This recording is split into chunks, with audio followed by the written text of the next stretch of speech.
Call to order the Zionsville Plan Commission meeting of Monday, October 21st, 2024. Please rise. Start with the Pledge of Allegiance. I pledge Allegiance to the flag of the United States of America and to the republic for which it stands, one nation, under God, indivisible, with liberty and justice for all. Secretary, please take roll. Dave Franz, Present. Mary Grabanowski, I understand you're online. Present. Okay. Nick Plopper, Present. Josh Fedor, Present. Jim Hurst, Present. Kendrick Davis, absent, and Cindy Madrick. Present. All right, we have 6 members present, quorum, so there will still need to be 4 votes to pass everything. If anything's tied, it's automatically continued to next month. In your packet was a set of the September 16th regular meeting minutes. Is there any comments, additions, deletions to those minutes? If there are not, is there a motion to approve? So moved. I move we approve. Is there Second. second? Sorry. Do we need to take roll on this one too? Bob? Yep, no, okay. All right, all in favor signify by aye. Aye. Aye. Nay. Minutes pass. We've got a couple of withdrawal or continuance requests. Docket number 2024-53 MP, Timothy and Jody Davis, Davis Minor Subdivision, primary plat, 6905 South State Road 267, Lebanon, Indiana, subdivision of 10 acres into 2 lots for a minor residential subdivision in the rural residential single-family R1 district. Is petitioner, or you handle it? Petitioner's not here, but I can speak on their behalf. There were several outstanding TAC comments remaining. Neither staff nor the petitioner felt comfortable bringing y'all the plat in its current condition, so we're asking to be continued to November 18. At that point, it'll be ready for y'all to approve. All right, thank you. Is there any discussions, questions? Being none, is there a motion to continue this to move next month's meeting? that docket number 2024-53-MP be continued to the November 18th Plan Commission meeting. Is there a second? Second. Any further discussion? Secretary, would you please take roll call vote? Dave Franz, Aye. Mary Grabanowski, Aye. Nick Plopper, Aye. Josh Fedor, Aye. Jim Hurst, Aye. Cindy Madrick. Aye. That motion passes. We continue to next month. Next on the docket is 2024-50Z, PUD ordinance 2024-0827. Pittman Partners, the Reserve at Union Woodlands PUD rezoning 11201 and 11801 East 200 South and 2475 US 421 Zionsville, Indiana. Rezoning of 147.4 plus minus acres from the rural general agricultural AG district to the planned unit development PUD district for a mixed use development including single family townhomes, multifamily residential and commercial uses. Is petitioner here, or Roger, take it? Yes, sir. The petitioner has had a meeting with neighbors of the property along with representatives from Save Rural Zionsville. Petitioner has asked for some additional time to attempt to address some of the questions and concerns raised at that meeting, and so they've requested a continuance until the November 18th meeting. All right. Is there any discussion on this? Any questions? If not, is there a motion to continue this matter to the November 18th, 2024 meeting? So moved. Is there a second? Second. Any further discussion? Mike, would you please take roll? Jim Hurst, Aye. Cindy Madrick, Aye. Dave Franz, Aye. Mary Grabanowski, Aye. Nick Plopper, Aye. Josh Fedor, Aye. All right, motion carries 6-0 next month. One additional request, 2024-66 PP and Bradley Ridge Development LLC, Bradley Ridge Primary Plat, 1310 US Highway 421, Zionsville, Indiana. Primary plat for the approval of 282 residential lots on 345 acres in the planned unit development PUD district. 3 waivers of the subdivision control ordinance are requested. 1, 193.052B14 cul-de-sac length, 2, 193.52B 18 subparagraph B 75-foot driveway intersection, and 3, 193.53A perimeter sidewalks. Roger? Yes, sir. Petitioner has resubmitted materials. Those were reviewed by staff, a number of different town departments. There were still outstanding comments of significance that needed to be addressed, and so the petitioner said we need some more time to address those. So they are requesting a continuance to the November 18th Plan Commission meeting. All right. Is there any questions, comments, discussion? If not, is there a motion on this matter to continue it to the November 18th, 2024 meeting? So moved. Is there a second? Second. Any discussion? Mike, would you please take roll? Josh Fedor, Aye. Jim Hurst, Aye. Cindy Madrick, Aye. Dave Franz, Aye. Mary Grabanowski, Aye. Nick Plopper. Aye. That matter is also continued to next month. All right, on to continued business to be heard tonight. 2024-51 MP, John and Jill Sima, Inspire Minor Subdivision Primary Plat, 707040 East 400 South, Zionsville, Indiana. Request to approve a 3-lot minor residential subdivision plat on approximately 20 acres in the R2 zoning district. Mr. President, I need to recuse myself from this docket. All right, let it be known, shown that Mike, or Josh Fior is recusing himself. Do you have a staff report on this one? Yes, sir. Thank you. If we could promote my screen, please.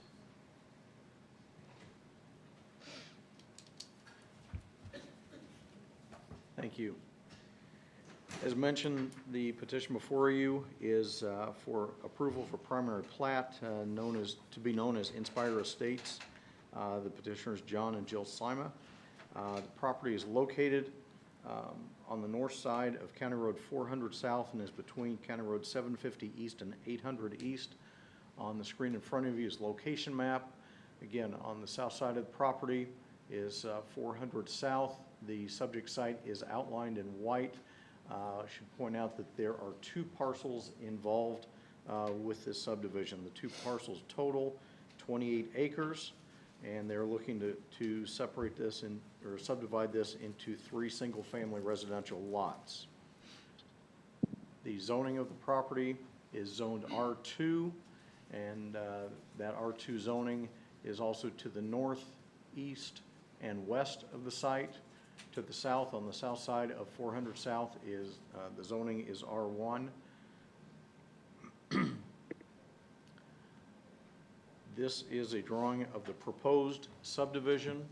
Would break, again, the 2 existing lots into 3 residential lots.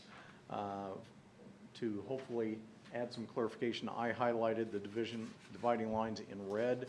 So we have lot number 1, which currently has an existing residence on it.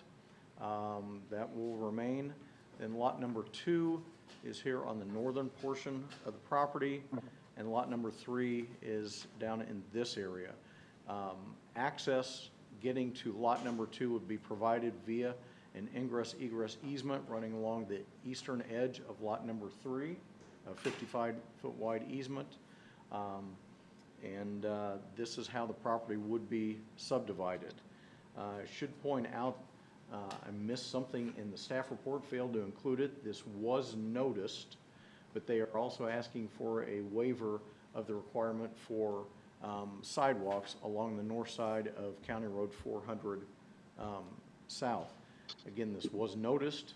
I just failed to have it included in the staff report. I apologize for that. And unfortunately, the findings of fact for the waiver are not available to you, so we'll have to get that should you choose to act upon that. I'll have to provide that to you for signature, maybe even at next week's meeting.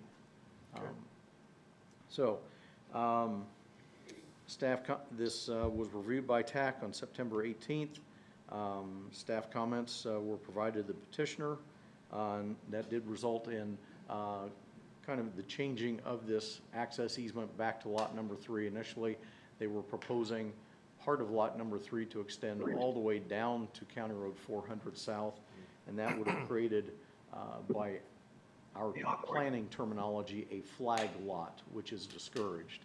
And so the way that has been resolved is to incorporate that flag pole, you might say, that has been incorporated into lot number 2, and now is shown as an easement leading back to lot number 2. Staff supports conditional approval of the petition to provide for a 3-lot minor subdivision in the R2 district. Be glad to answer any questions you might have. All right, thank you, Roger. This petitioner, please. Thank you, Mr. President. Mike Andrioli, 1393 West Oak Street. Here in Zionsville with me is John Sima. John and his wife currently own the total 28 acres. They're proposing to subdivide this into an 11-acre tract, a 10-acre tract, and then 6+ acres.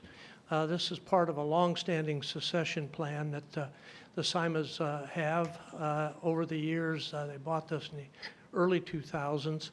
And their plan was to eventually, the house that they're living in on lot number 1, that will be occupied by the Sima's daughter and son, and then John and his wife will occupy a residence in the barn that we received approval of. Actually worked with staff on getting that to the point where we could get it approval without any type of variances necessary.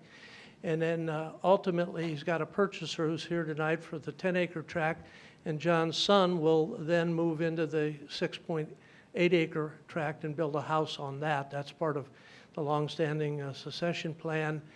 John and his wife have a special needs child, and eventually, special needs child will occupy the area where the barn is, and John will occupy that until all of that comes about.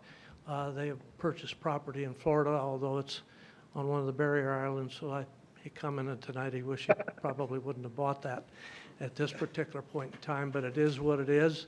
And he's back up here from Florida having to deal with that to come to the meeting tonight. So we thank staff. We've worked with staff on the lot configuration of this to avoid having a 3-to-1 lot ratio, and staff has been wonderful in keeping us informed and working with us in terms of what we need for this. As far as the designated plat waiver, this is somewhat of a unique property because directly across the street is the brand new Big 4 trail, probably the nicest trail we're going to have in terms of our access and bike and pathway system.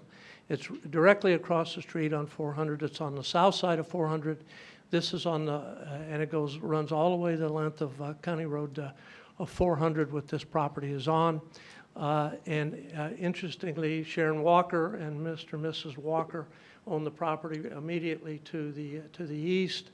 And then there's another property to the east of the Walkers. We just don't vision an opportunity or a desire to have to put sidewalks on that side of the street, given the fact that the quality and the size of the sidewalk and the pathway we have directly across the street that will serve that particular area. If you feel otherwise, and you are not inclined to adopt a total waiver, then we would request that the Plan Commission, and I hesitate to bring it because I think a total waiver is warranted, but adopt a waiver such that if the Zionsville ever decides that they want to put sidewalks on that side of the street, that we would comply, and we'd have it on the plat that we would have to go ahead and install sidewalks across the frontage. I just don't see that happening under this scenario because of the fact of the quality of the sidewalk and the bike path immediately across the street.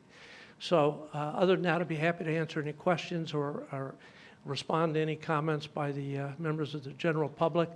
As I've been in touch with the Walkers about this from the get-go, and two of the other property owners in the area who are supportive, knowing John's succession plan for what to do with the property. But again, we thank Roger and Jonathan and Jody for the work with us in terms of making sure we can get in front of you tonight. Thank you. All right, thank you.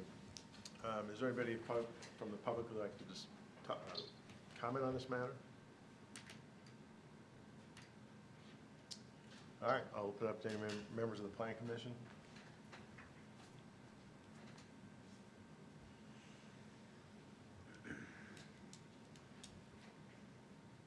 I think the waiver request makes sense to me, given the size of the path across the street.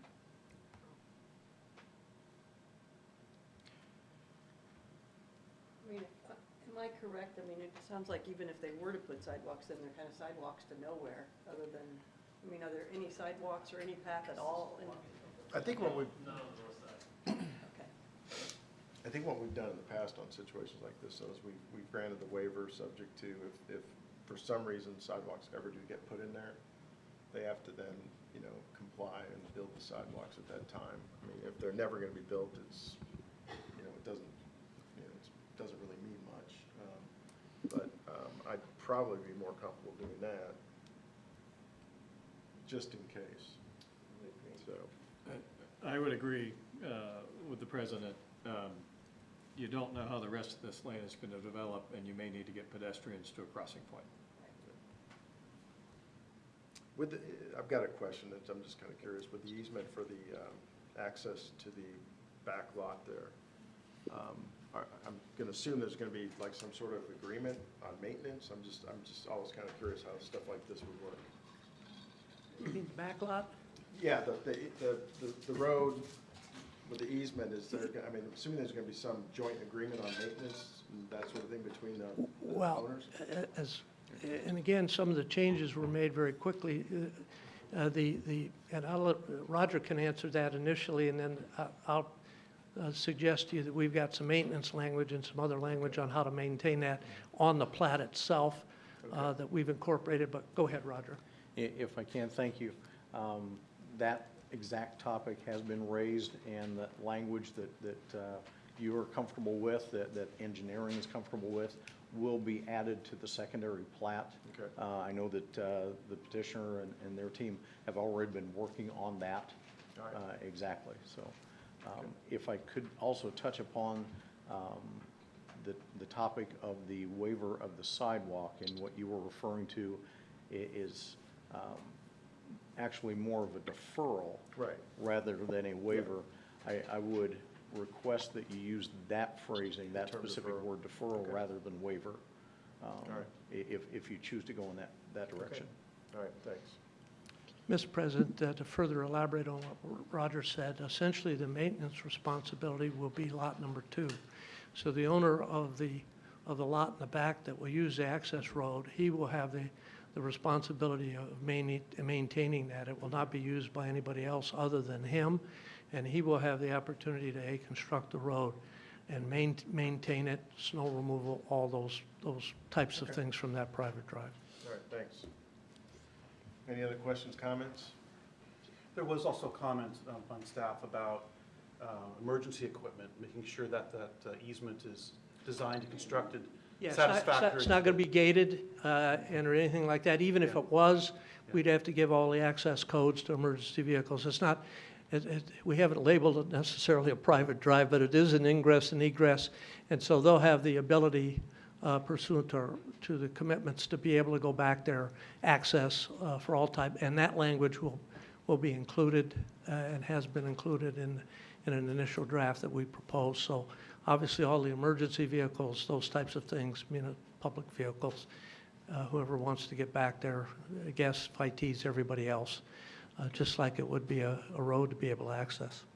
But we were also talking among staff about making sure it's proof rolled or compacted enough so that if heavy equipment needs to get back there, Yeah, absolutely. they won't encounter a problem. Yes, that's Okay. right. Yeah, not a problem with Okay. that. You have to come up, state your You name guys come up here if and you've got something to say, John.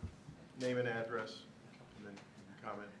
No, I just want to make a comment. If you look at lot, Name and address. oh, I'm sorry, John Sima, 7740 East 400 South, Zionsville, Indiana. How's that? So our current lot, our house and our property with the current road or driveway back is no longer than what it's going to be back for the lot 2. And that's been constructed well, and the owner, who I consider almost a fourth son is the purchaser of the Lot 2, and that property will have construction as solid as emergencies vehicles can get back, no longer than what my current one is. And I know we've also talked with Sharon about some potential landscaping between the road and the Walker's property. And there's an intent to be able to go ahead and work with them on that, put some trees. It's going to be 50 foot wide, so we have plenty of room on that east side to help shelter their property from the road. Not too many years ago, John actually sold them a few more acres along that entire western boundary for the Walkers, so they give them a little bit more depth, or give them a little more width to the property itself. So we're going to work with the Walkers closely on that. All right, thank you. Is there anything else on this matter? If not, we'll need a motion on the deferral. Well, a point of clarification, I see in notes that the pathway stuff maybe is picked up the next time around? No, he said it was included in the notice, but he did not put it in the staff report. It was properly noticed. Yeah, yes. Thank you, Mr. Andrew.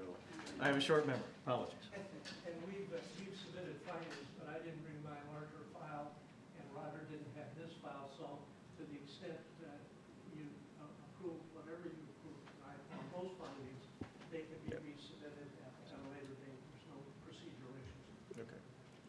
All right, would anybody like to make a motion on the deferral on this item first?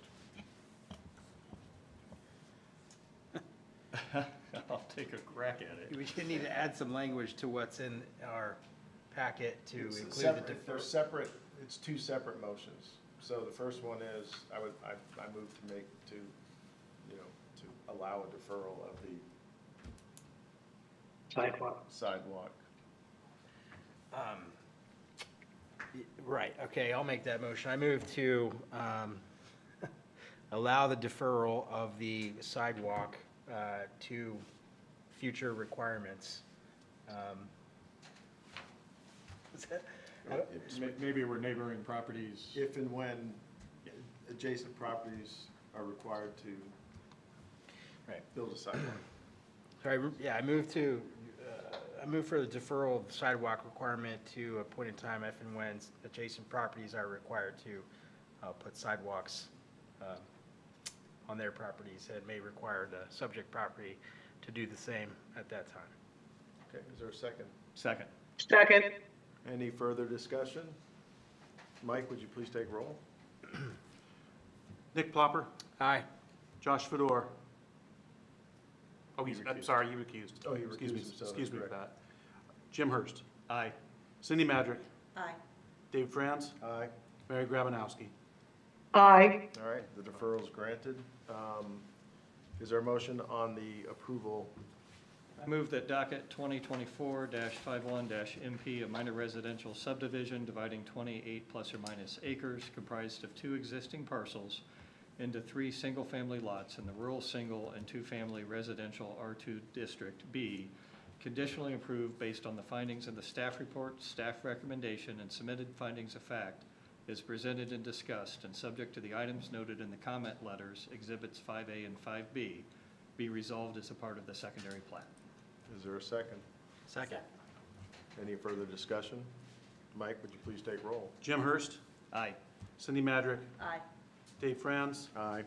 Mary Grabanowski, Aye. Nick Plopper. Aye.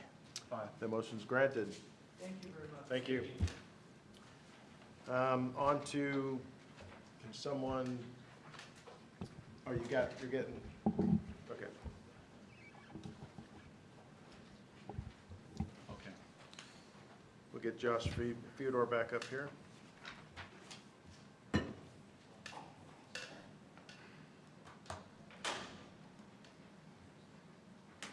As he walks up, I'll go to the new business. 2024-65 MP, Don Coons, Coons AG Estates Minor Subdivision, Primary Plat, 10 10155 East 200 South Street, Zionsville, Indiana, minor subdivision of a 68-acre parcel for a 3-lot residential subdivision in the rural general agricultural AG district, a waiver to defer the installation. This sounds awful familiar. The installation of a required pathway along County Road 200 South is requested. Mr. Franz, I need to recuse myself. I taught Craig. He farms for me. Love the guy and his family, so I'll recuse myself. All right, thank you, Mary. Who's staff report of this one? Yes, sir. This is a petition that started with BZA approvals. If you look at Exhibit 5 of your packet, you can find the 2 approvals that were granted by the BZA. One was a special exception, which approved the minor subdivision in ag zoning. The second approval they received was a development standard variance, which essentially approved the layout configuration of the 3-to-1 depth-to-width ratio. Both were approved, I believe, a couple of months ago at BZA. This is now before you for 2 approvals, one of which is a deferral of the perimeter pathways along County Road 200. And I will notate while we're talking about that the petitioner has added language to their plat committing to installing the perimeter pathway at said time that the adjoining properties have theirs installed as well, okay? So that's been addressed on the plat. The second approval is for the minor residential subdivision. If you look at, well, the one that's on your screen right now is a site map showing you where it's located. But I want to highlight the actual layout configuration of the proposed minor subdivision. And I will let the petitioner speak more to this, but Lot 3, which is the larger parcel, will continue to be utilized for farming purposes. Lots 1 and 2, which are the smaller parcels to the bottom right of the screen that's being highlighted there, those will eventually be developed with single-family residences on them. I will say from a staff point of view, we support the deferral of the sidewalks. I have a form here that if y'all agree to that, y'all can approve and sign tonight. As far as approving the minor subdivision, staff is going to request conditional approval. We do have some outstanding TAC comments that have remained unsolved or unresolved through our engineering division. You can see those comments as Exhibit 8 in your packet, all of which will have to be resolved prior to approving the secondary plat. So we are asking as staff that you conditionally approve this with the condition being that they resolve the outstanding comments that you see in Exhibit 8. So with that, I'll turn it over to you. Happy to answer any questions you have. All right, thank you. Is the petitioner present?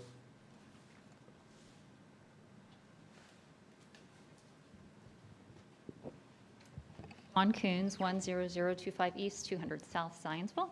And just a couple of follow-up comments. It's a 68-acre parcel. We're wanting to divide that into 56 acres, which we will still farm, and then a 7-acre lot and a 4-acre lot. As far as an easement in the driveway, just so you're aware, Lot 2 will own the driveway and maintain the driveway. Lot 1 will have an easement to that driveway.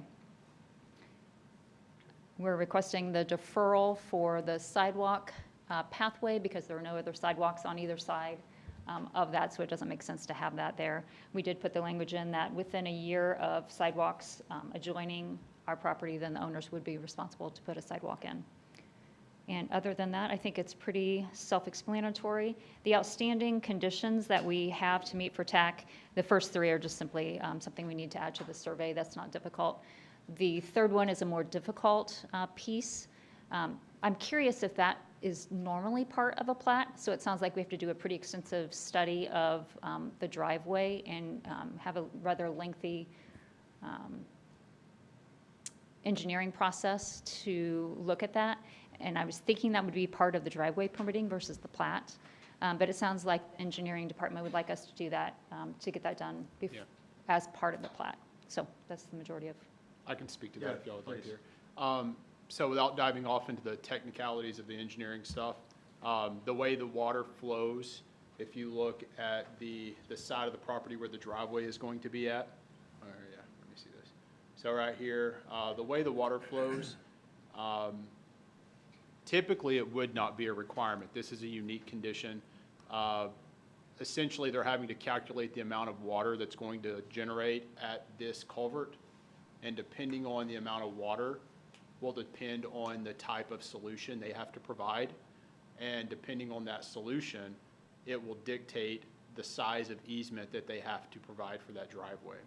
And so in order to approve the secondary plat, we have to be able to calculate that water runoff to then dictate how this long skinny driveway is actually going to be laid out. It very easily could remain in its exact configuration, and no changes will be needed.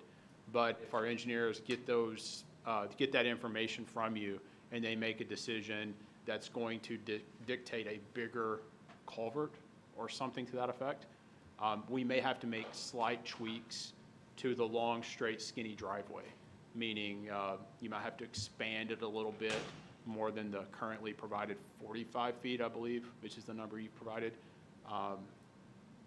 But it's hard to make that decision without the information. Historically, most plats don't have that type of unique condition where the terrain is causing all of the runoff to go to that one spot. And so our engineers were okay with moving forward with a primary plat approval, understanding that they would need this other information to be able to finalize the secondary plat. Okay. And so that's why they put that as a condition of approval. All right. Do you have anything else? I don't think so. No. All right. Anybody on the planning commission have questions, comments? I've got a question related to the deferral. Perhaps we should have included this language in our previous motion on the previous item. But I just want to understand, so it's got this 1-year qualification, so my understanding, correct me if I'm wrong, is so if at such time adjacent properties are required to install a sidewalk, then the subject property would then be required to do so within 1 year of that requirement being noticed? As it's laid out, yes. I would have to read the specific, I don't think the ordinance or the subdivision control ordinance speaks to a specific time frame when it comes to deferrals. I think it leaves that option open to the plan commission. So, It's in the in the findings sam- from the BZA, Well, I think, right? yeah, I think the point he's making is that we didn't put a time commitment yeah. on the other one. I believe that's what you're saying. Yeah. Okay. So, Did I answer your question? I think so. I don't know. Yeah. There you go. And I'll just note, it's an opportunity to standardize in the future, not tonight, but standardize an approach to all of this. And I will we've talked say- about this at previous planning commission. I will say, when you get ready to sign this, you're going to see a new form. Historically, y'all have signed a waiver form for a deferral. Tonight, I'm going to show you a new form. It's specific to deferrals, so that now, when people ask for 2 items, they're going to have the opportunity to ask for a complete waiver, which if you grant a waiver, that means they're never going to have to do it ever. Or what y'all typically do is a deferral. And so you'll see a form specific to deferrals that y'all will see tonight that you can sign. okay. Is there any other questions, comments? Only a similar comment I made at the previous project is that, there's concern among staff about that long driveway being designed and constructed to accommodate, heavy emergency equipment. So I want to mention that in the minutes. So that's a consideration when we go through secondary filing. Yeah, I will say fire saw the proposed plat. They did provide some comments, but the petitioner addressed those through a revision. And then fire gave me a no comment letter after that. So whatever their concerns were, they've been resolved. So. All right. Would somebody like to make a motion on the waiver request? I move the proposed subdivision and deferral of required perimeter pathways be approved as presented and discussed in the staff report. Is there a second? Second. Any further discussion? Mike, would you please take roll? Jim Hurst. Aye. Cindy Madrick. Aye. Dave Franz. Aye. Mary Grabanowski. She's recused. Recused. Nick Plopper. Aye. Josh Fedor. Aye. All right, motion carries, that deferral is granted. Is there a motion on the approval? I move that docket 2024-65-MP, approval for minor residential subdivision dividing 68.812 acres into 3 lot subdivision in the rural general agricultural district B, conditionally approved based on findings in staff report, staff recommendations, and submitted findings and facts as presented and discussed, and the following conditions of approval. All outstanding TAC comments from the Department of Public Works shall be resolved prior to approval of the secondary minor plat. Is there a second? There's a second. Any further discussion? Mike, would you please take roll? Josh Fedor. Aye. Jim Hurst. Aye. Cindy Madrick. Aye. David Franz. Aye. Nick Plopper. Aye. Motion passes 5. Yep. Motion carries 5-0. All right, thank you.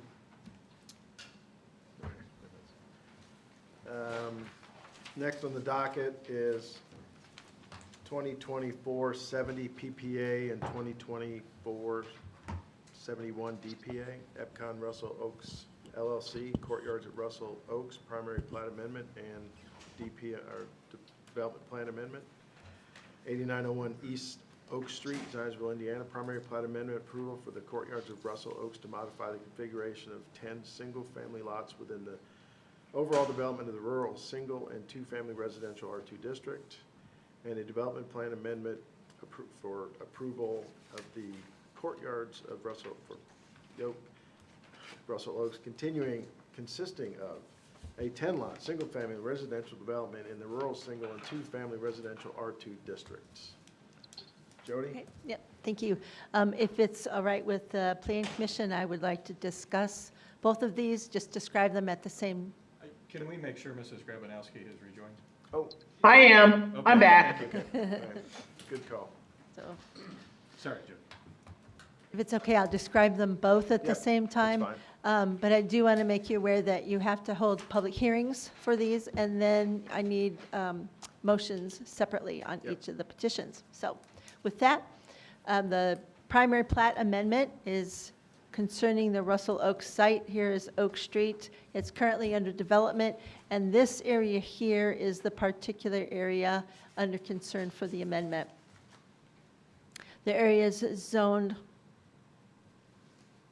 R2, sorry. It's an R2 subdivision.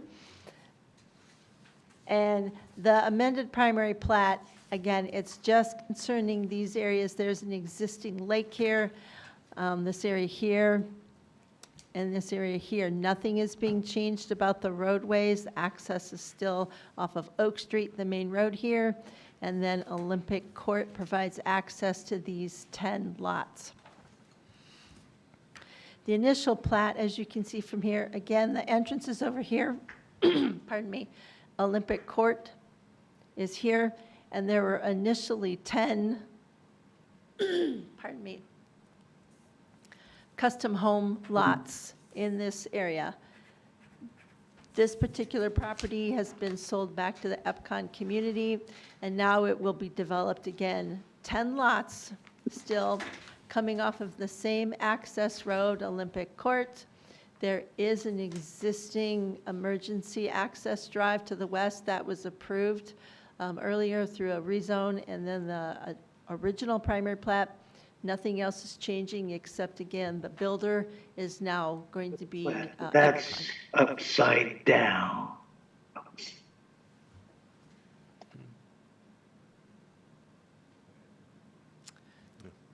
Jody, could you repeat that? Nothing else is changing except? Yeah, nothing else is changing except that there are 10 lots.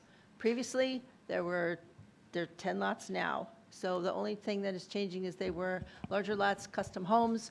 That property's been sold to Epcon, and they will all be built with the Epcon homes on these 10 lots. That is the primary plat, and I'm happy to continue on discussing unless you want to have another couple of questions on that. Otherwise, this is the overall Russell Oaks development. Again, we're only concerned with this site here for the development plan amendment. Again, main entrance off of Oak Street. Olympic Court isn't changing. There's that emergency access drive. For the development plan, the petitioner is showing the required buffer yard here. And they have street trees, again, the buffer yard plantings. They've done a little bit of landscape modifications along the main entry road to accommodate a subdivision sign.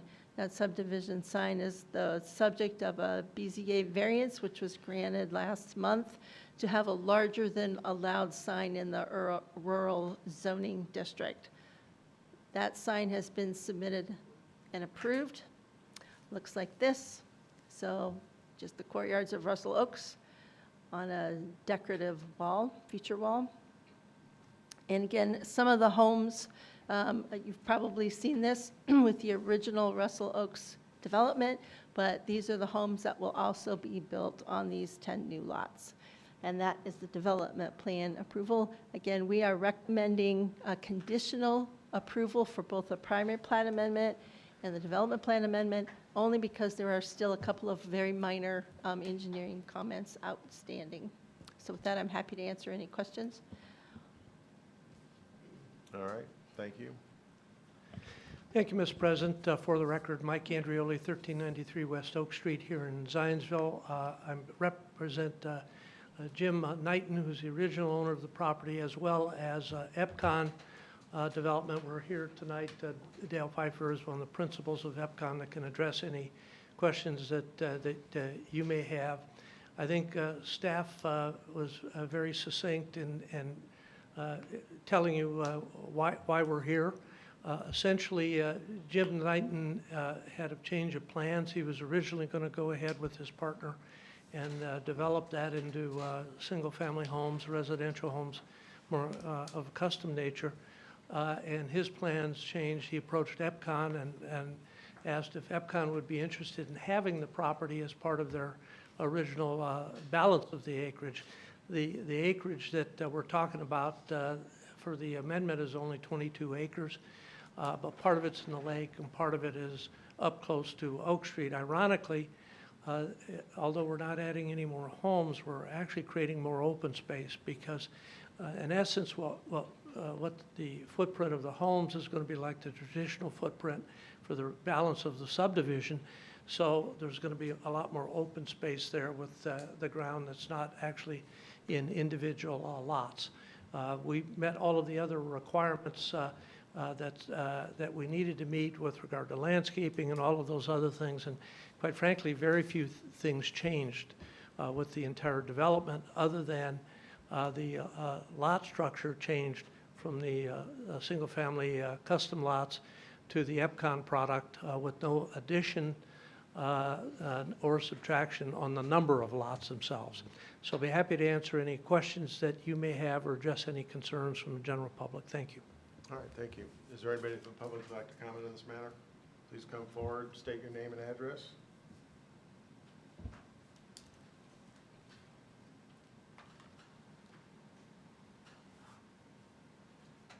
Good evening. My name's Mark Wood. I live at 665 East Russell Lake Drive. Our home backs up to the west of the new subdivision. My wife and I have lived there for over 35 years. One of the things that they didn't quite get right is they originally had 8 homes to go to the west of the lake and 2 to the north.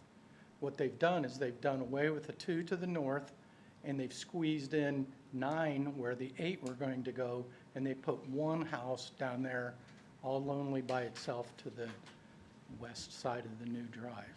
So just wanted to clear that up because they're not just exchanging 6 for 6. they're making a little bit more of a change than that. Thank you. All right, thank you. Anybody else like to comment on this matter? Anybody have questions, comments from the Planning Commission?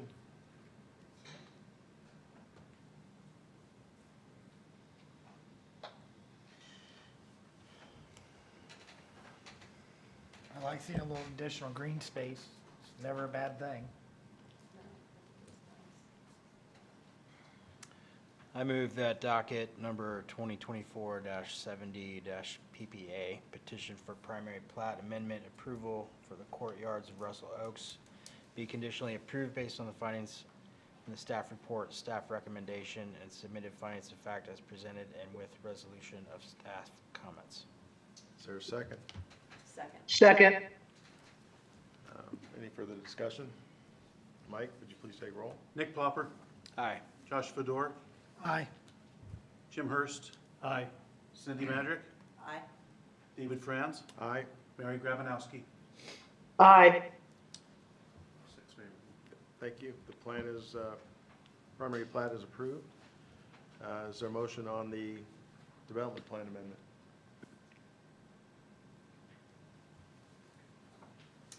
I move that docket number 2024-71-DPA, a development plan amendment for modification of 10 residential lots in the northwest section of the courtyards of Russell Oaks subdivision of the rural single and two-family residential District B, conditionally approved based on the findings as presented in the staff report and at the meeting, resolution of outstanding review items identified by the comment letter, Exhibit 7, substantial compliance with the submitted development plan, and substantial compliance with the submitted building elevations. Is there a second? Second. Second. Any further discussion? Mike, would you please take roll? Jim Hurst, Aye. Cindy Madrick, Aye. Dave Franz, Aye. Mary Grabanowski, Aye. Nick Plopper, Aye. Josh Fedor. Aye. That motion also carries 6-0. That's approved. Thank you. Next on the docket, 2024-55DP, Pause on Tap LLC, Chad Johnson, Pause on Tap. 10903 East 300 South, Zionsville, Indiana. Development plan for the approval of a self-serve, pet-friendly tap room and beer garden in the Rural General Business GB District.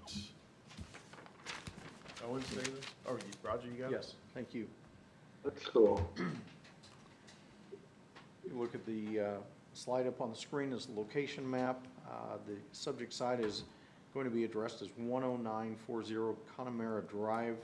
The subject site is a portion of Block A within the Appaloosa Crossing development, being 2.0 acres, is located south of the Appaloosa outlots, which front onto 300 South. Again, here's 300 South.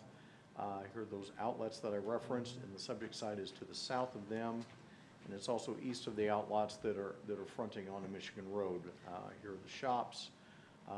This is the gas station convenience store.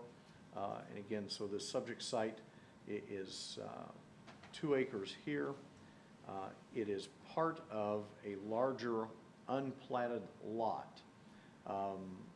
The petitioner in this case is only going to be using the western 2 acres of this site, and when the owner/developer of Appaloosa Farms sells the remaining portion of this lot, at that time, these 2 lots will have to be platted then to establish the 2 lots. They are fine to move forward in developing the site as currently laid out, because it's a part of a block. But again, when the remainder of this area is sold for development, this site, along with the parcel immediately to the east, will have to come back in for platting at that time. The proposed use is a self-serve and pet-friendly tap room and beer garden. This was new to me, admittedly.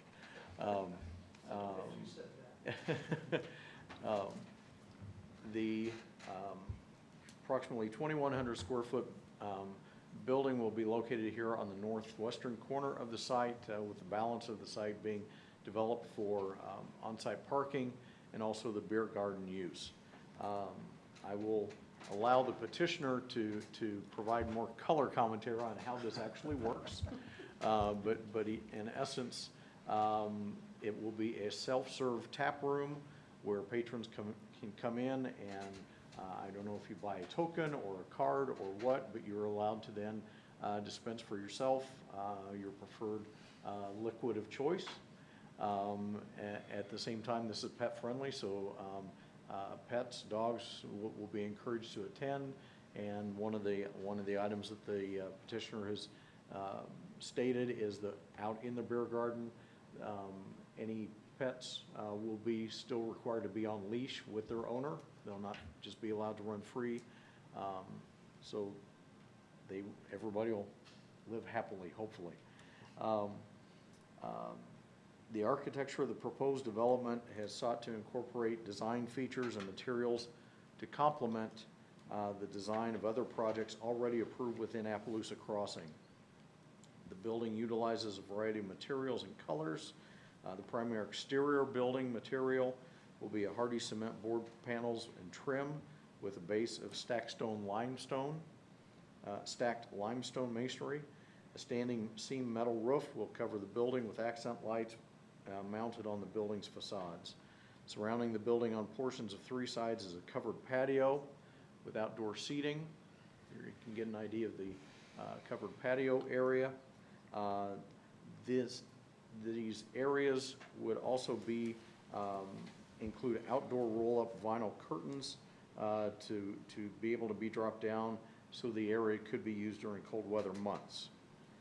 Should be noted that submitted lighting plan has been filed and does comply with the rural standards. However, the proposed mounting height of the pole-mounted fixtures is noted as 22 feet.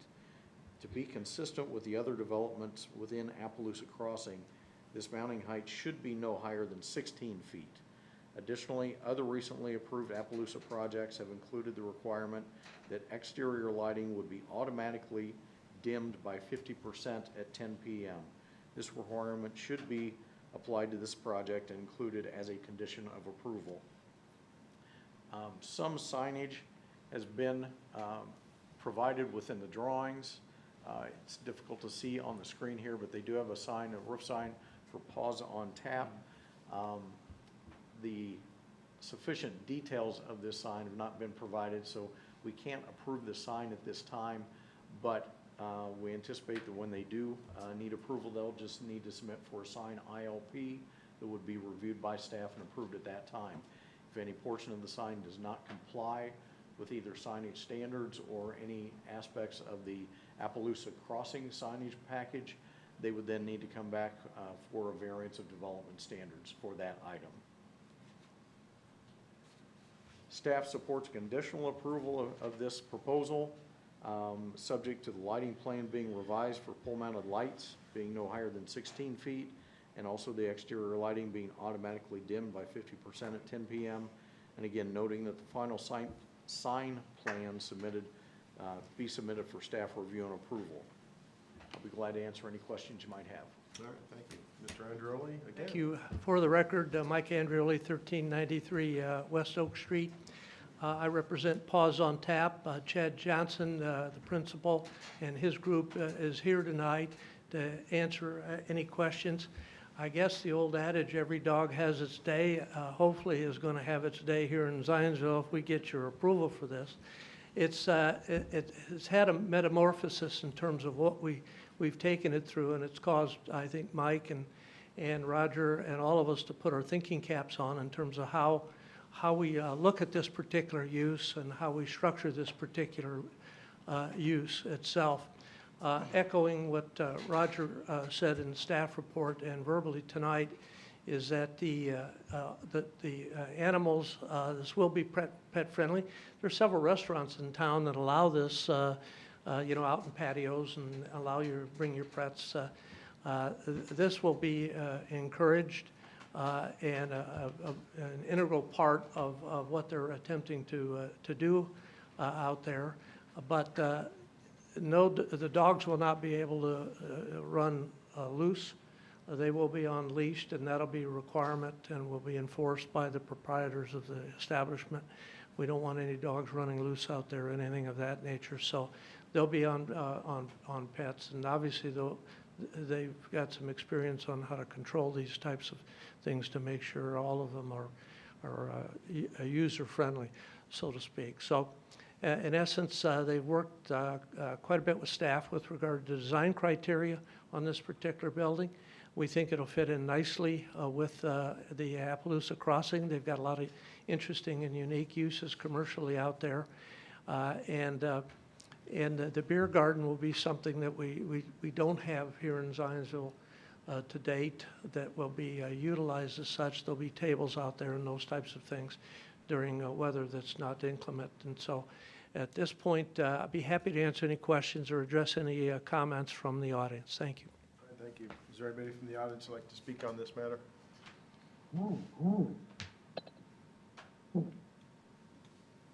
Take that as a no. Members of the Planning Commission. I have so many questions. I've been to one of these things before. You actually, you register, put your credit card, and then I believe it's a little thing you swipe, and then it dispenses and charges by the ounce, something along that line. So it's been done before. Okay. Do we have any ordinances against giving your dog a beer? Not that I'm aware of.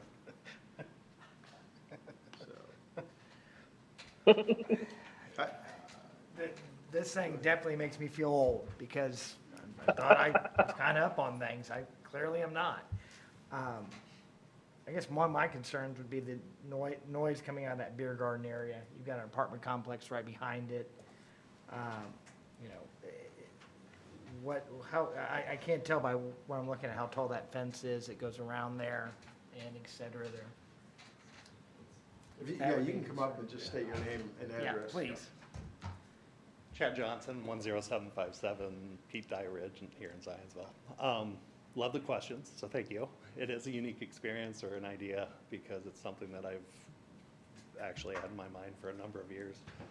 So from a sound, to answer your question, sound, we'll have fencing around both the east portion of the property as well as the south, as well as looking at some landscape berm as to minimize that noise and any lights from the parking lot. And then the west of the building is facing directly into the retention pond that's currently there. What's the height of that fence?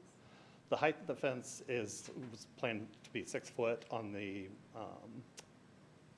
west side, or on the east side, 6 foot on the back side, and then much lower on the facing the pond from the beer garden. They're all gonna wanna be there. What are the hours? So closing is at 10, Okay. and for that reason, for sound. That's something that was a concern of mine, and as we talked through it, we aren't here to be a disturbance. We want to be good neighbors and ensure. So the primary majority of the building in the area is actually facing the townhomes that are north. So you're actually to the side of the house, not towards the back of the homes to the east. And the light requirement, that's because at 10 o'clock, right? Yes. Okay. so- The automatic dimming would begin at 10 p.m. I was just Yep. wondering if it was open to 11, how do you dim the lights? But if it's closing at 10, I get it, so. A question,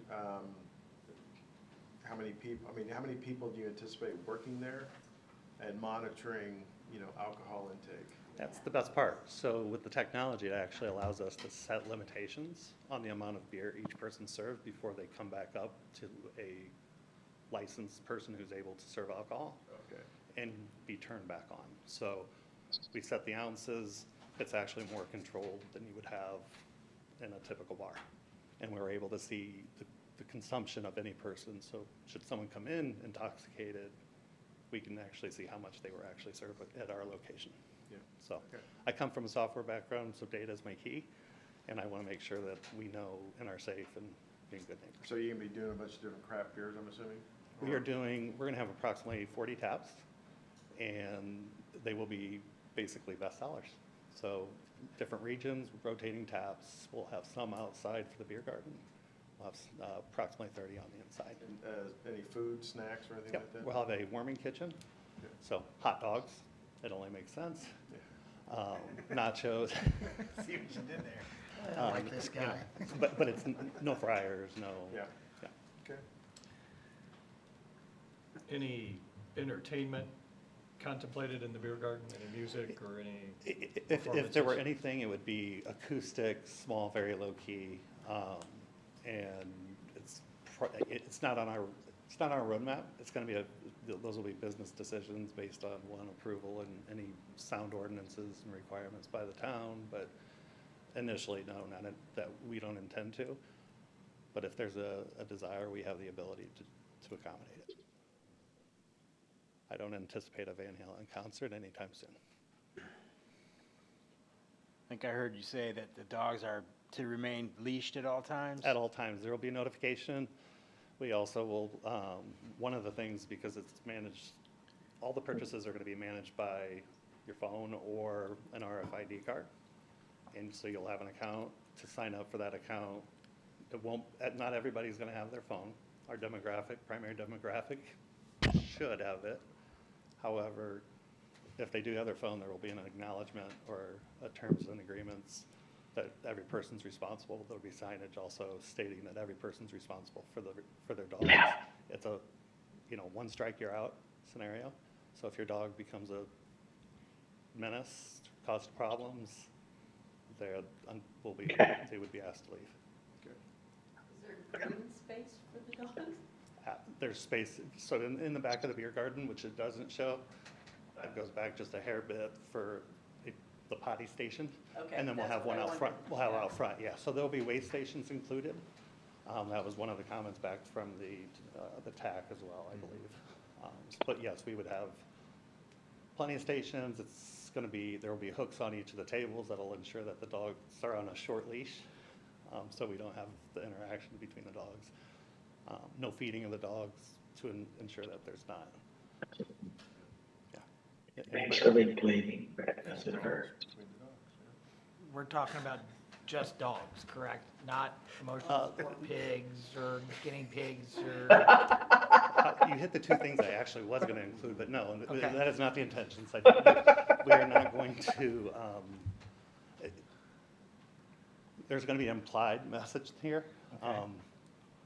I don't know, the fact that it's paused, it's going to be you're going to see merchandise. We will have merchandise for dogs. There will be dog-related items for sale.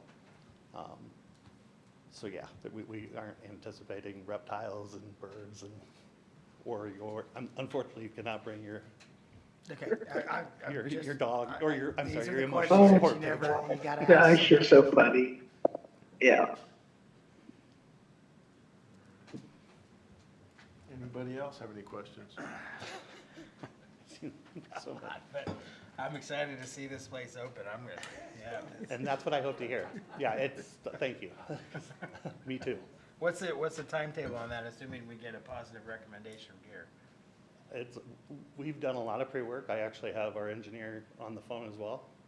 And I believe our builder as well. So as soon as we can get somebody, get the approval, we're good to go.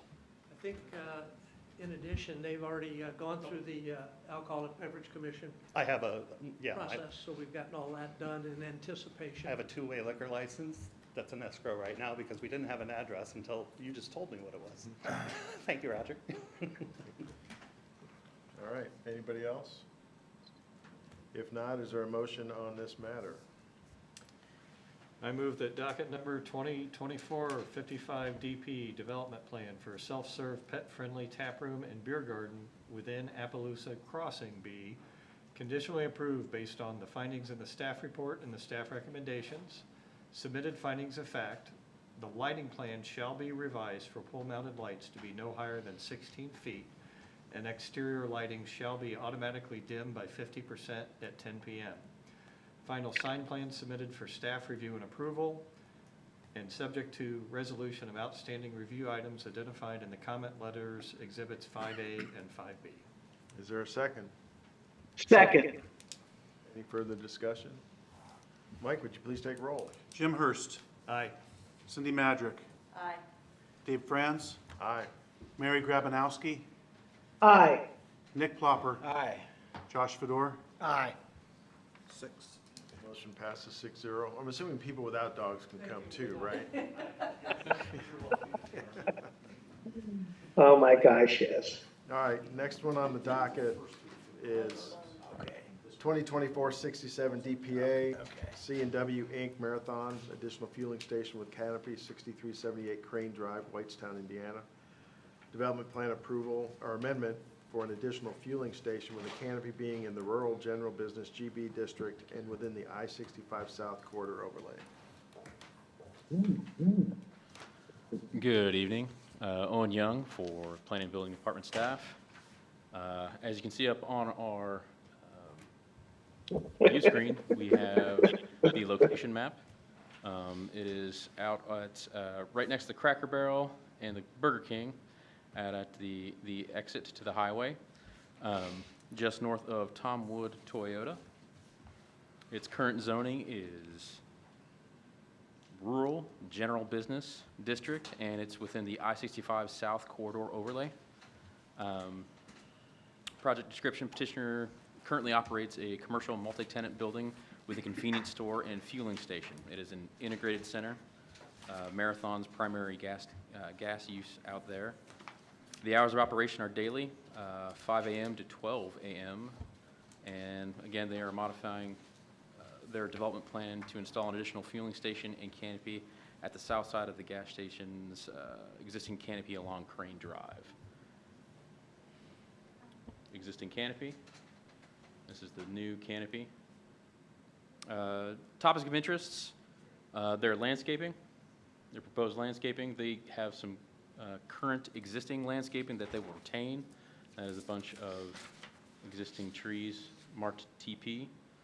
They will be adding 10 blue muffin viburnum and 5 gray owl junipers in the existing beds. Also, they have on their proposed canopy, they're going to have 4 new fully shielded downward direct canopy lights. It is going to be a flat lens with 4,000 Kelvin per lens. All the new lighting conforms with current lighting standards and foot candles at the property line, which is 0.1 to 0 foot candles at the property line. Staff's recommendation would be conditional approval based on the findings of fact, staff report, and the resolution of any outstanding review items identified by the comment letter. It is Exhibit 6 as the engineering O&M manual, spill prevention, and to make sure that both those things are recorded. All right, thank you.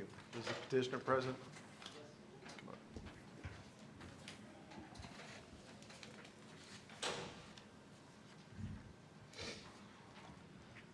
Good evening. My name is Philip Going, spelled G-O-I-N-G. I'm with Acura Land Surveying in Greenfield, Indiana, with office at 9 South Franklin Street in Greenfield, 46140. And I'd just like to say I consider it a privilege to get to make this presentation under the watchful eye of Mr. Dale once again. That's a kind of a blast from the past, so I always had a pleasure working with Mr. Dale. Glad to see you again, Phil. Yeah, thank you. So I am here on behalf of Mr. Sukhwinder Singh, otherwise known as Sonny. He has been a client of mine for over 15 years, and I find myself in different jurisdictions, and I think this is the first time that I've been in this specific jurisdiction for Mr. Singh. And he currently has 10 islands with 20 pump dispensers underneath that large canopy that you see on the plan there for vehicles. But he would like to add diesel service. And so that's why we're here this evening. So I'm sorry my project's not quite as colorful as the last. In fact, this one is a solid white small canopy, 24 by 26 foot canopy.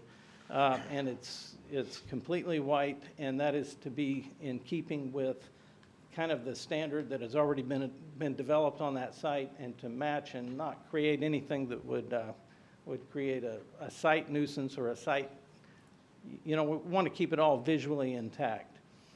So I'd be happy to answer whatever other questions that you may have of me or of the audience.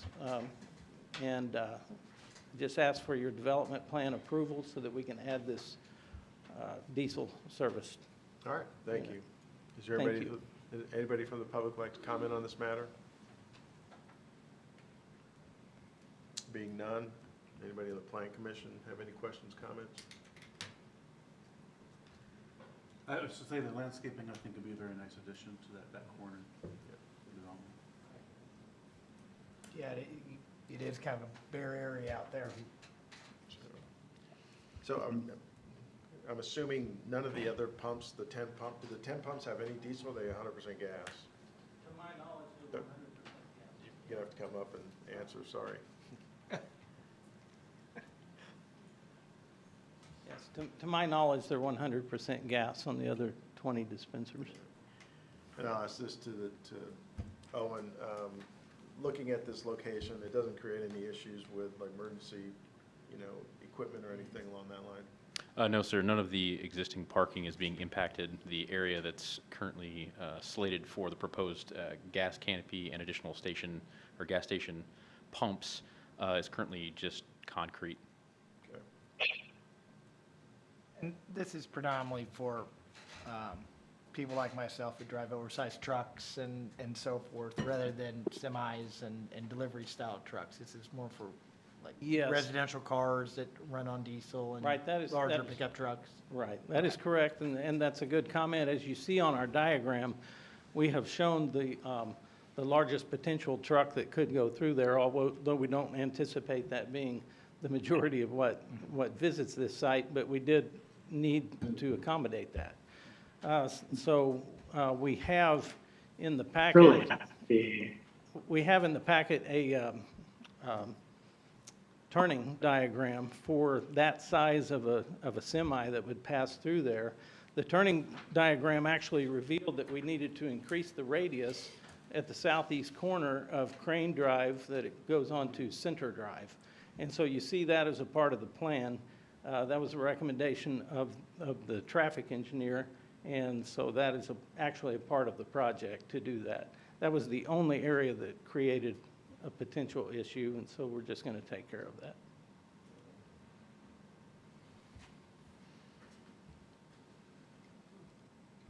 Anything else? If not, is there a motion on this matter? Yes. I move that docket number 2024-67-DPA, a development plan amendment to permit the additional fueling station with a canopy at 6378 Crane Drive be conditionally approved based on the findings in the staff report and staff recommendations, submitted findings of facts, resolution of outstanding review items identified by comment letter Exhibit 6. And that's it. Second. There's a second, all right. Any further comment, discussion? Mike, would you take roll again? Josh Fedor. Yes. Jim Hurst. Aye. Cindy Madrick. Aye. David Franz. Aye. Mary Grabanowski. We lose Mary? Mary Grabanowski. No answer. Nick Plopper. Aye. All right, so we just do have 5 votes, so it's 5-0 approval, so that's okay. Yes, it is. So the motion is, or petition is approved. Thank you. Next on the docket, 2024-68 DPA, the Smart Pergola North High Brewing patio walls, 75 North Main Street, Zionsville, Indiana. Development plan amendment for the addition of vinyl walls to the existing patio being in the Village Business District VBD. Yep. Owen Young again with staff. What we have up is the subject site, and this is the sanctuary, the old church complex downtown in the VBD.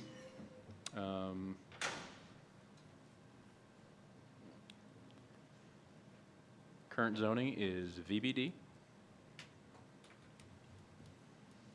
The petitioner currently operates a restaurant and brewery, which is North High Brewing at this location. Hours of operation are daily, 11 a.m. to 9 p.m. according to the website. Indoor and outdoor dining are offered at this location. The modification requested is to permit the installation of retractable motorized vinyl drops to the existing covered outdoor seating area currently in use at at the restaurant brewery. The addition of the vinyl would allow North High to seat customers outdoors on their existing covered patio for an extended period throughout the year, as vinyl will protect customers from inclement weather such as wind or rain. In conjunction with the vinyl drops, one emergency door with panic bars will be installed with the same color matching and blend seamlessly into the outdoor enclosure located on the south side of the patio area. The patio area is located on the west side of the building along North Main Street. And what I have up on is Exhibit 5. It is the view north and east. On the left, we have what it looks like with the vinyl closed. And on the right, we have the view northeast, same location, but with it open.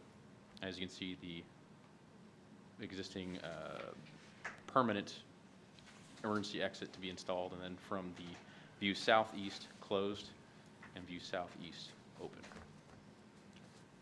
Staff recommends that this be approved. And just a procedural note, the owner or their designee must seek and obtain improvement location permit from the town for proposed improvements. All right. Is petitioner present? Yep, go on up.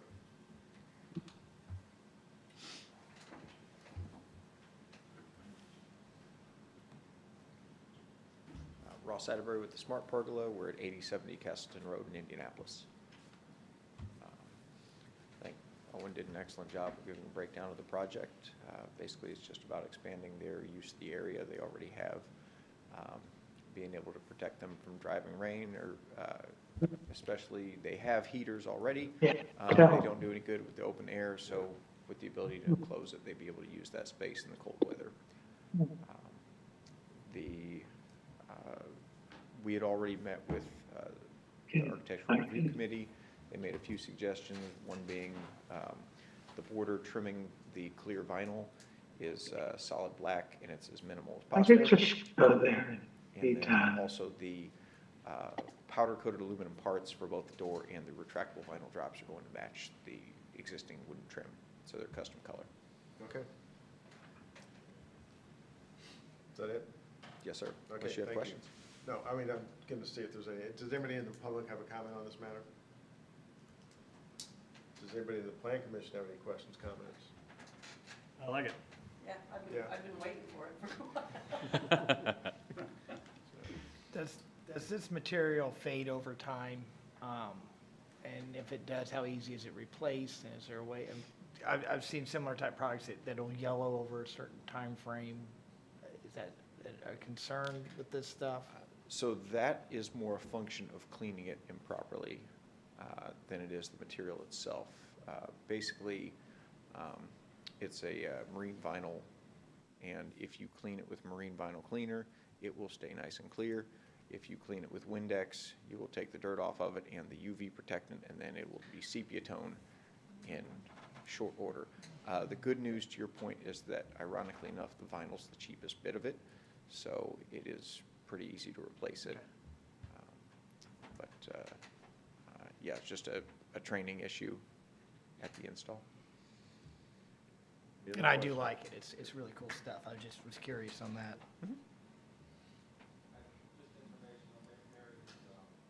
She did drop.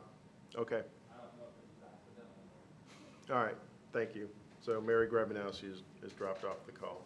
But we still have a quorum, so we can proceed. Yeah, I think it's a good idea. I know the place is pretty busy, and they can definitely use this space in the winter. So it's a good thing. Anybody else? Is there a motion on this matter? I move that docket number 2024-68-DPA, Development Plan Amendment to add motorized retractable vinyls and a permanent emergency exit door to the existing outdoor covered patio seating area at 75 North Main Street be approved. Is there a second? Second. Any further discussion? I guess since Mary's not, should we still take roll call? You should. Okay. Mike, would you take roll? Nick Plopper. Aye. Josh Fedor. Aye. Jim Hurst. Aye. Cindy Madrick. Aye. David Franz. Aye. That motion carries 5-0. It's approved. Thank you. Thanks, sir. Next on the docket is 2024-69 DP, Old Town Companies LLC, Wild Air Coffee Shop and Ice Cream Kiosk. Wild Air Development plan approval for a standalone coffee shop and an ice cream kiosk in the Wild Air Development being in the planned unit development Wild Air PUD districts. Roger? Yes, sir. Thank you. As mentioned, before you is a development plan approval for a standalone 6,700 square foot coffee shop and ice cream kiosk. On the map in front of you is just a location map for reference purposes. Oak Street here across the bottom of the screen running east-west. This is Marysville Road that goes up and kind of bisects the overall development of Wild Air. And this is the approximate location of the proposed coffee shop and ice cream kiosk. Again, this is all within the Wild Air PUD, so not only the subject site, but all the property around it is zoned PUD. For contextual purposes, this is the concept plan that was provided for Wild Air during the rezoning process. And again, for orientation, Oak Street across the bottom, Marysville Road coming up through the middle of the site. And I'll point out the two proposed roundabouts that have always been a part of the proposed overall development. Here within the core of Wild Air is rental residential housing, and then also these three buildings specifically are multi-story rental with some retail on the ground floor of these first two, and the proposed ice cream shop or coffee shop and ice cream kiosk would be located just to the south of them down in this area. And also for orientation, the Wild Air Clubhouse is located over in this area. So again, as I move on to the next slide, please keep this roundabout in mind for orientation. That roundabout would be located up here. You can see the outlines of the residential buildings here, two to the north and one to the west of the proposed location of the coffee shop and ice cream kiosk. And again, the clubhouse would be located over in this area. The subject site would be accessed via internal drives. The proposed two-story coffee shop will provide seating areas on the ground floor, small meeting rooms, a play area, and a food prep kitchen area and restroom. On the upper floor, workspace cubicles and a conference room would be available. The related but detached ice cream kiosk will sit to the east of the coffee shop. The immediate areas surrounding these uses will be improved with outdoor seating areas. I'm going to go back to the site plan here. It mentioned the immediate areas surrounding these uses will be improved with outdoor seating areas, an activity lawn, and will connect to the internal pathway system of Wild Air.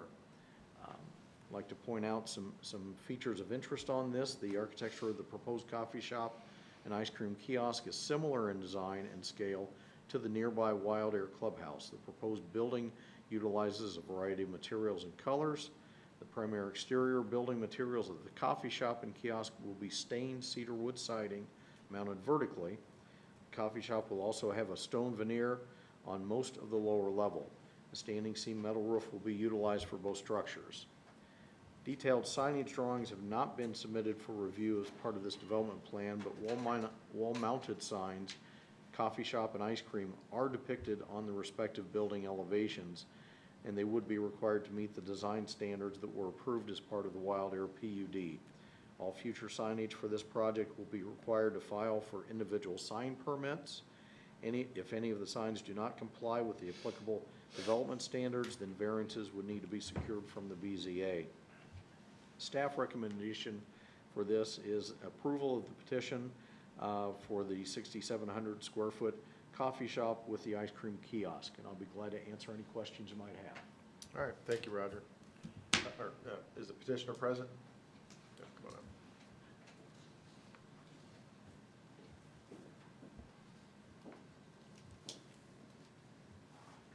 Hello, my name's Carmen Deaton, 2425 East 96th Street in Indianapolis, Indiana. I think I had a few slides as well. But yeah, Roger covered it super well. I just wanted to show a few of the exhibits. So this is with Wild Air, as noted, and kind of going alongside the multifamily portion of this project. If you want to go to the next slide. Thank you. So yeah, as Roger showed, the project location is within that central commons area. So the multifamily to the north with the coffee shop, and then the future kind of Archer Park going to the south of our site. Next slide, please.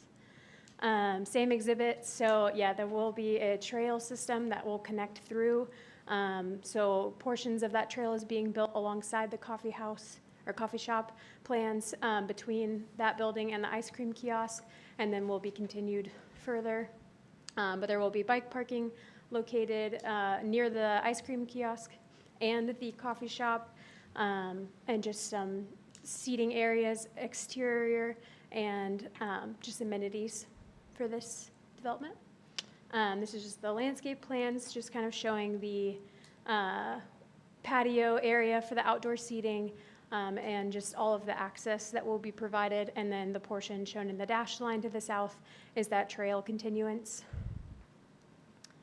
And then our elevations, same as what he just showed, are going to be mirroring closely to what the clubhouse is. And then just the excerpt from the staff report that Roger wrote. All right, thank you. Okay. Is there anybody from the public who'd like to comment on this matter? Any members of the Plan Commission?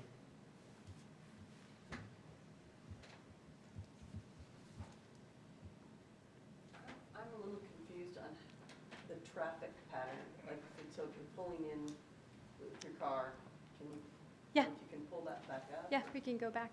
So there will be access from 2 spots that are close. So yeah, kind of, I guess, going off Marysville Road, if you were to turn left and rights are hard. If you turn right, they'll be able to also turn right again to kind of go south into what is going to be Archer Drive. That will kind of go along the 3 multifamily mixed-use buildings along the south. And then also that will go through, and you could get it if you're coming kind of from the clubhouse area, so from the east as well. So there's parking kind of north and to the west of the club, or of the coffee shop. That one, yeah, that might help a little bit better. So yeah, the drive, there's a drive to the north, and then that one also at the east, and then the parking is surrounding on both sides. Yep. Anybody else? If not, is there a motion on this matter?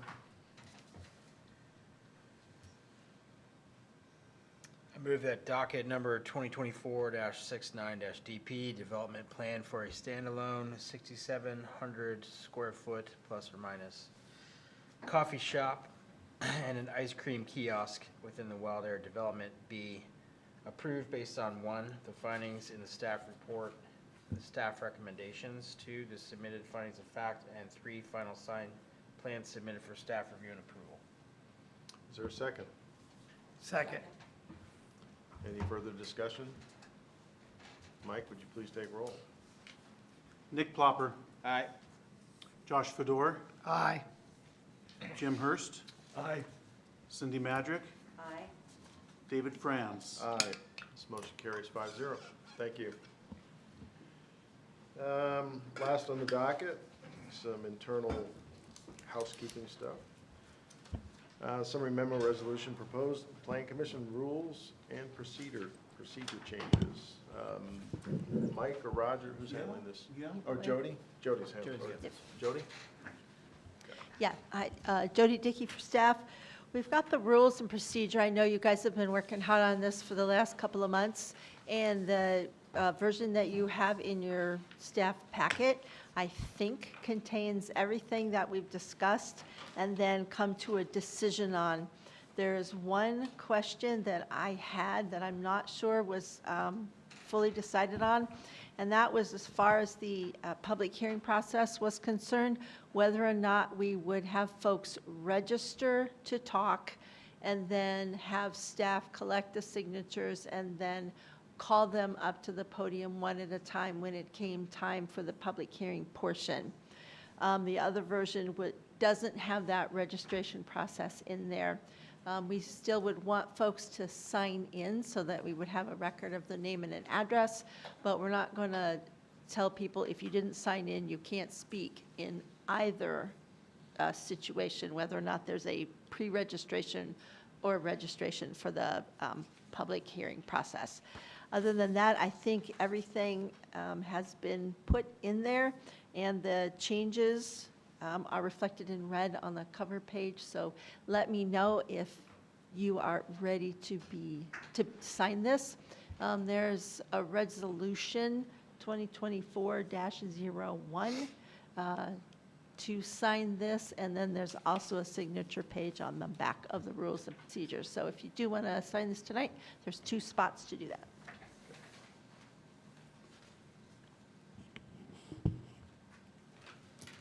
So a couple, I think one of the, aside from potentially that, one of the other major things that's in here is it removes the ex parte language. So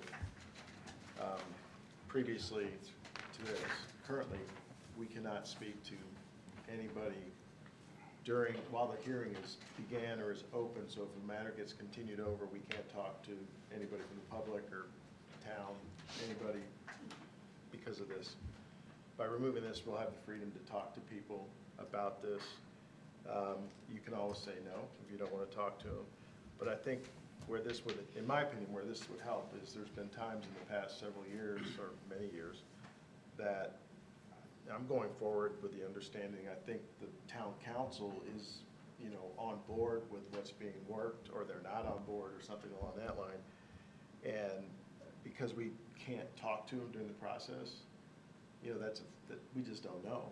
And so, like for instance, I'll say the South Main PUD, I thought the town council was on board, and obviously they weren't. So I think this will be useful, just to gather a little bit more information from other people that are going to have a say in this. So I strongly recommend. I mean, I'm all for that.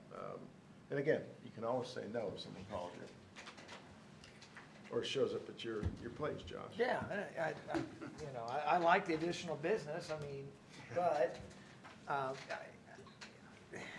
I agree. I mean, there's been several times I can think of over the years that it'd been very enlightening to get some additional information along the way. It would have saved everybody a lot of headache, a couple hours in meetings, had we known what we probably should have known, which was harmless information to begin with, basically. But because of this restriction, we really we're kind of holding our hand behind our back a little bit, I think. So. I think it has the chance of helping us sharpen our question of the petitioners. Yes. We'll be better informed, we can ask better questions. And then related to the decision that we had not discussed, but has been drafted, one with and one without the language required. The public has to sign up for, they don't have to sign up, they register, to speak. Again, that's not to limit people to talk, it's just to kind of hopefully organize those meetings a little bit better. As our attorney advised us that most jurisdictions do require written notice that people are present or that they're speaking. So it's that, and this is a very common thing across jurisdictions. It is, and again, nothing more formal than name and address somewhere in writing. I don't think most jurisdictions, at least the ones that I'm familiar with, actually have a requirement that staff calls them up. It's usually just when people stand up, just making sure that you've got a written memorial of their name and address. And then what will happen is they'll put up the sheet, one for each petition, and if you want to speak for or against type of thing. So so we won't be going through, did you want to speak? So it'll be organized about who they want to speak on. So it's not, I know we've got a couple interested people here that stuck around. This is in no way trying to limit people's ability to speak at the Plan Commission. I think this is the one place that we let people, speak, get their opinions known, so there's no effort to try to minimize that, so. And two, somebody's decision to speak or not speak may change during the meeting. Yep. So you don't want to try and limit somebody that's, I feel compelled to say something now and I didn't sign up, so you don't want to do that. I think if we simply had them still come up to the podium like they always have, state name, address, and if they would sign in, if we have a sheet up here or one somewhere in the room where they would just sign, so they put their name and address for the record in case the audio's out or someone mumbles a little bit. I'm sometimes notorious of that, so it would make life a little easier. I don't think we want to. If I feel like I have to sign up for something, I may be discouraged a little bit sometimes from wanting to speak out, or during the meeting, I may hear something that may encourage me to get up and say something. Exactly. So just something that we have it on the record. I think the audio would be good enough. It's in case we don't have audio, at least we have it in writing somewhere. So. I will say that the version with the registration specifically says for the staff will collect the registration and then call people in the order they signed up. So not having folks register ahead of time doesn't mean that we can't have a, hey, please sign in sheet so that we have a record of who spoke, so. Should we, do we need to modify that, the way you have it drafted? What I have for the non-registration is that we're calling a public hearing, people against, and then people for, so we're going to have separate public hearing parts. But statements against, the president shall invite those who are against the application to make statements and remonstrate. And then it says the same thing, the president will invite people who are in favor to come up to the podium and speak. Now, the registration one says that prior to the start of the public hearing, persons wishing to speak must sign in on the sheet provided and provide full name and address and indicate whether the person is speaking in support of or in opposition to the petition. And then staff will call speakers in the order they register to come to the podium to be heard. So if you want that language softened a bit but still have folks sign in, then I would modify one of this. Yeah, I think, that is pretty certain about what Yes. what they can do. Mhm. So I would prefer to have that modified. Okay. So change that. Yep. That's not something we can act on next week, is it? Or does that require? No, you could. So, because we do have the special meeting next week, if we could, Jerry's got if you're time. ready, if you could get that drafted by then, we could act on it then. Yes. Okay. All right. So we'll wait for that. As you all know, we've got another meeting next Monday for the Zionsville School District and rezoning multiple properties to, it's special use, correct? Correct. So they're gonna, I think, was it 9 or 11? 9. So decide to have a separate meeting to handle those. Josh, if you remember, I'm gonna be remote, so I appreciate if you can step in. Gotcha. Not a problem at all. All right. Anybody else have anything else? Staff? No. All right, is there a motion to adjourn? So moved. All second? Second. All in favor? Aye. We're adjourned. Thank you, everyone. Thanks.